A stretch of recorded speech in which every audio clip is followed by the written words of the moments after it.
मिजोरम की राज्यपाल कमला बेनीवाल की बर्खास्तगी पर बवाल शुरू हो गया है। कांग्रेस ने कमला बेनीवाल को बर्खास्त किए जाने को लेकर मोदी सरकार पर सवाल उठाए हैं और सवाल ये उठाया है कि अगर बर्खास्त ही करना था तो तबादला क्यों किया गया था गुजरात से मिजोरम और अब बर्खास्त किया गया है। कांग्रेस राजनीतिक फायदा देख रही है, ये कहना है सरकार का। हालांकि कांग्रेस ने कहा है कि हटाना ही था तो तबादला क्यों किया गया।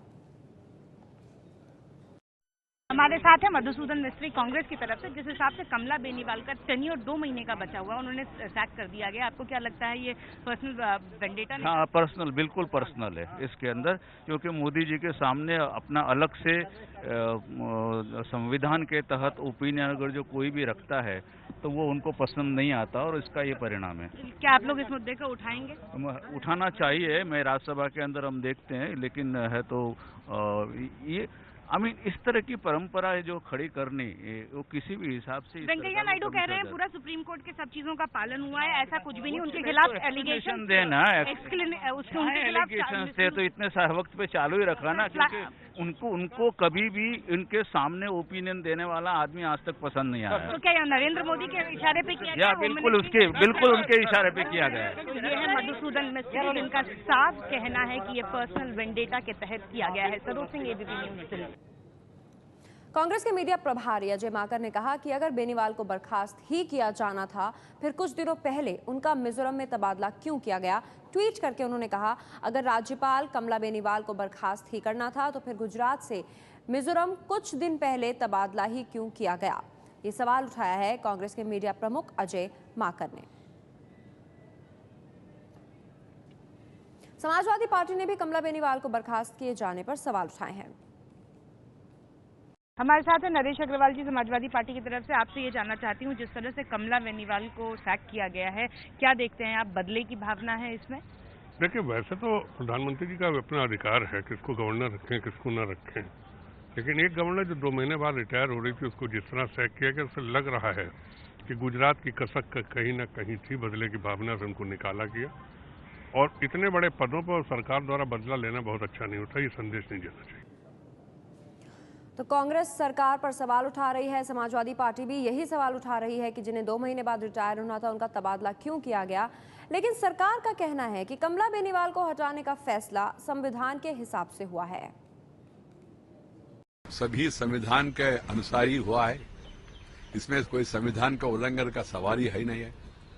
इसमें और कोई विस्तार से जाने का जरूरत नहीं है, ये विशेष अधिकार है और राष्ट्रपति जी ने पूरा इसका अध्ययन करने के बाद ही ये ऑर्डर जारी किया है। इसके बारे में पॉलिटिकल फायदा उठाने के लिए कांग्रेस प्रयास करना अच्छा नहीं है, और ऐसा प्रयास करे तो पूरा तथ्य देश के सामने आएगा। कांग्रेस मोदी सरकार पर हमला बोल रही है, लेकिन कांग्रेस की सहयोगी राष्ट्रवादी कांग्रेस पार्टी ने कहा कि राष्ट्रपति का फैसला सही है।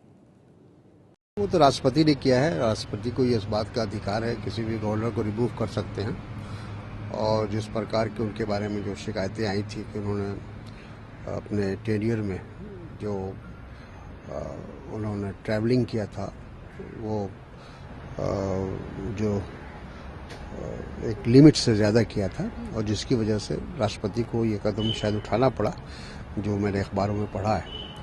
तो राष्ट्रपति का ये अधिकार है, वो चाहे तो किसी भी गवर्नर को रिमूव कर सकता है। हालांकि सरकार ने कमला बेनीवाल को बर्खास्त किए जाने की वजह नहीं बताई, लेकिन इकोनॉमिक टाइम्स के मुताबिक कमला बेनीवाल को गुजरात का गवर्नर रहते हुए सरकारी हेलीकॉप्टर के दुरुपयोग के आरोप के बाद हटाने का फैसला किया गया। 15 दिन पहले केंद्र सरकार को एक रिपोर्ट सौंपी गई, जिसमें कहा गया कि गवर्नर रहते हुए 3 साल में कमला बेनीवाल ने 63 बार हेलीकॉप्टर का इस्तेमाल किया। सरकारी हेलीकॉप्टर से उन्होंने 63 बार उड़ान भरी 3 साल में। आरोप है कि 53 बार कमला बेनीवाल ने हेलीकॉप्टर का इस्तेमाल जयपुर में अपने घर जाने के लिए किया था। ये भी आरोप है कि गुजरात की राज्यपाल रहते हुए कमला बेनीवाल 500 दिन राज्य से बाहर रहीं। ये तमाम आरोप कमला बेनीवाल पर लगे हैं, जिसके बाद सरकार का कहना है कि उनको हटाया गया है। कमला बेनीवाल पहले गुजरात की राज्यपाल थी, पिछले महीने ही उन्हें मिजोरम का राज्यपाल बनाया गया था। जब आज के प्रधानमंत्री नरेंद्र मोदी गुजरात के मुख्यमंत्री थे, तब राज्यपाल कमला बेनीवाल से उनका खूब विवाद हुआ था। सबसे ज्यादा मुख्यमंत्री और राज्यपाल का झगड़ा तब खुलकर सामने आया जब गुजरात में लोकायुक्त की नियुक्ति का मामला सामने आया था। कमला बेनीवाल ने जस्टिस आर ए मेहता को गुजरात का लोकायुक्त नियुक्त किया था, लेकिन मोदी की सरकार इसके खिलाफ सुप्रीम कोर्ट तक गई थी। हालांकि सुप्रीम कोर्ट ने नियुक्ति को सही ठहराया था। तो ये झगड़ा तब से शुरू हुआ था, तब से जग जाहिर हुआ था जब नरेंद्र मोदी गुजरात के मुख्यमंत्री थे और कमला बेनीवाल राज्यपाल थी।